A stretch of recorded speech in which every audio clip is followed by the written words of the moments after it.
Merci d'être avec nous sur RTI 1, c'est l'heure du Flash Info. Bonjour à tous.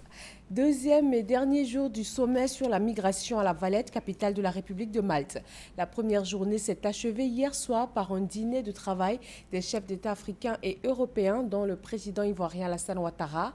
La réunion se poursuit aujourd'hui jeudi avec le lancement d'un fonds de 1,8 milliard d'euros, soit près de 1200 milliards de francs CFA, pour financer des projets de développement et de gestion de la crise migratoire en Afrique. Une somme qui pourrait doubler après la contribution de chacun des 28 États membres de l'Union européenne. Une trentaine d'États africains, d'organisations régionales et internationales mènent des réflexions sur la navigabilité des aéronefs aujourd'hui et demain ici à Abidjan. Une rencontre qui vise le maintien et l'amélioration de la sécurité des vols et des capacités des administrations d'aviation civile.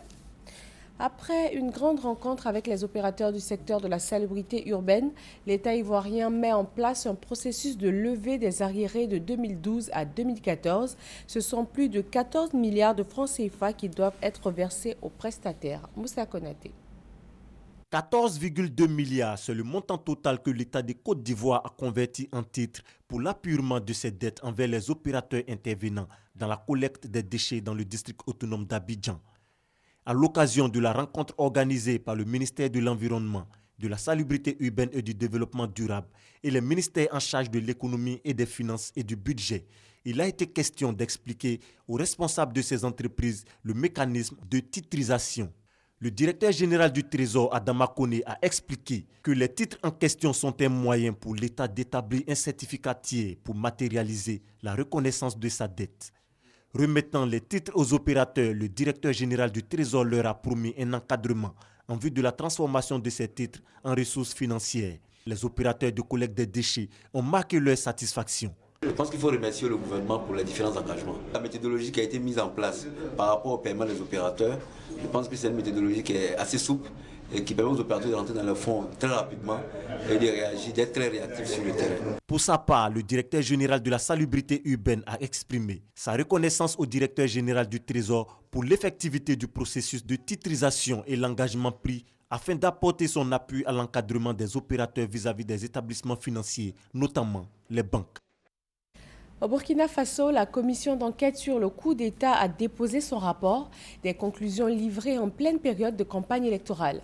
Près de 211 personnes ont été entendues, ce qui a permis à la commission d'identifier les commanditeurs et les auteurs présumés du putsch du 17 septembre dernier, mené par l'ex-régiment de sécurité présidentielle, avec à sa tête le général Gilbert Diendéré. Nouveau gouvernement au Nigeria, 5 mois après la prise de fonction du président Muhammadu Buhari. 36 ministres et secrétaires d'État, dont 7 femmes, ont prêté serment. Ils sont issus de chacun des 36 États de la Fédération nigériane.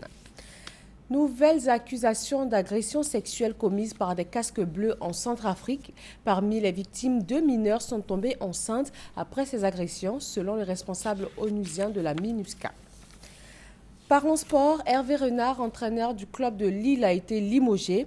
Il s'agit de l'ex-sélectionneur des éléphants de Côte d'Ivoire qui avait remporté la CAN en 2015. Il a aussi à son actif la CAN de 2012 avec la Zambie, mais il n'est pas parvenu à s'imposer en Ligue 1. Et voilà pour ce Flash Info. Le journal, c'est à 13 h sur RTI 1. Je vous dis à tout à l'heure.